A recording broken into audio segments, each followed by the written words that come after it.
पहले तो जय हिंद सभी को। बिहार में असिस्टेंट प्रोफेसर की 6000 प्लस पदों की विज्ञापन आने वाली है, कभी भी आ सकती है।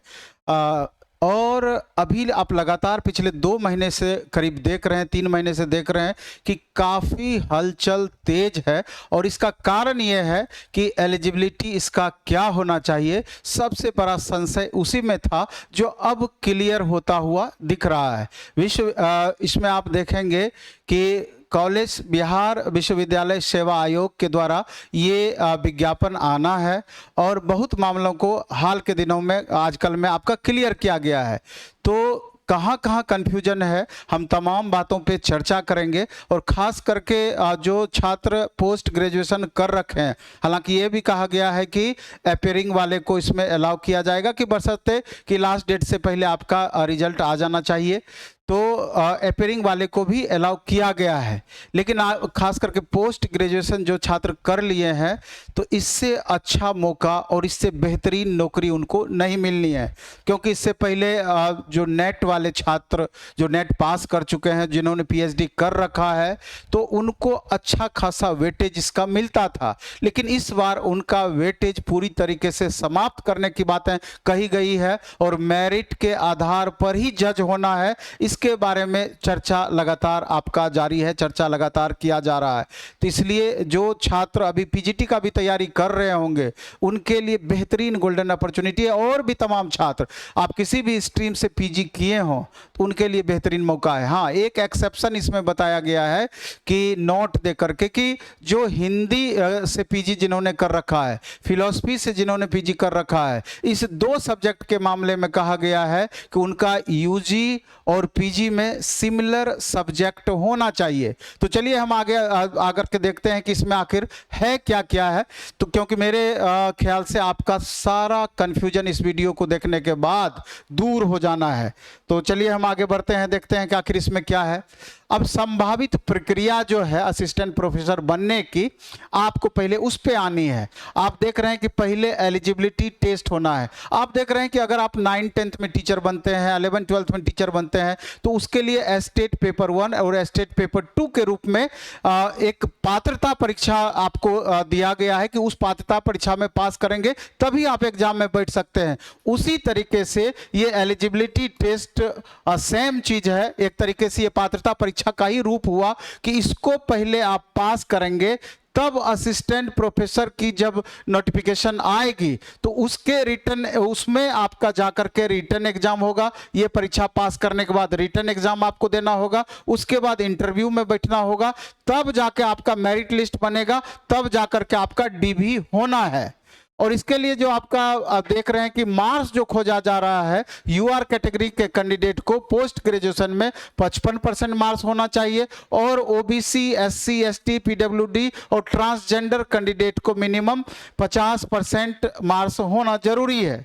इसके अलावे आप देखेंगे कि जैसे हमने यहाँ पर आपका लिखा कि एलिजिबिलिटी टेस्ट, तो इस एलिजिबिलिटी टेस्ट को बिहार में बेट अथवा स्लेट का नाम दिया गया है। स्लेट का मतलब हुआ स्टेट लेवल एलिजिबिलिटी टेस्ट। और जो पहले से नेट कर रखे हैं, पहले से पीएचडी कर रखे हैं, उसको स्लेट में बैठने की जरूरत नहीं है, वो डायरेक्ट असिस्टेंट प्रोफेसर के एग्जाम में ही बैठेंगे। लेकिन बाकी जो पीजी वाले छात्र हैं वो स्लेट में बैठेंगे। स्लेट का जो एग्जाम होगा, संभावित सिलेबस इसका जो होना है, आगे चल करके मामला क्लियर होगा। लगभग 150 क्वेश्चन पूछे जाएंगे। आप देख रहे हैं कि एस्टेट में भी 150 क्वेश्चन पूछा जाता है, तो उसमें 100 क्वेश्चन आपका विषय वस्तु से रहता है और 50 क्वेश्चन का स्पेशल सेक्शन आप देख रहे हैं कि जो दिया हुआ है। उसी तरीके से यहां पर 150 क्वेश्चन यहां पर भी पूछा जाना है। 50 मार्क्स में आपका संभावित टीचिंग एंड रिसर्च एप्टीट्यूड रह सकता है, या फिर हो सकता है कि जिस तरीके से अभी लाइब्रेरियन में थोड़ा बदलाव किया गया है, वहां 150 में 100 क्वेश्चन लाइब्रेरियन से पूछा जाएगा और 50 क्वेश्चन वहां पर जीएस सेक्शन को जोड़ दिया गया है। या तो आपका teaching and research aptitude 50 marks का पूछ सकता है, या जीएस से भी 50 मार्क्स आपका दे सकता है। ये आगे चल करके ये मामला क्लियर होगा।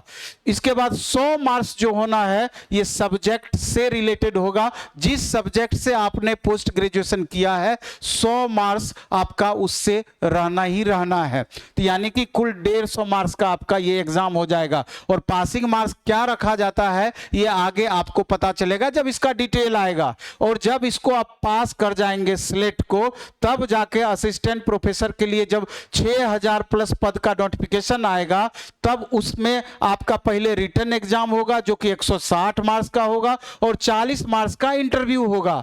और तब इस दोनों के आधार पर, इस 200 मार्क्स के आधार पर, इस 200 मार्क्स के आधार पर आपका मेरिट जज होगा। यानी कि पहले मेरिट लिस्ट बनेगा, उसके बाद डॉक्यूमेंट्स वेरिफिकेशन होना है। और जैसा कि हमने लिखा है, अनुभव का इसमें कोई लाभ नहीं मिलना है, इसलिए खासा पीएचडी और नेट वाले छात्र इससे दुखी हैं।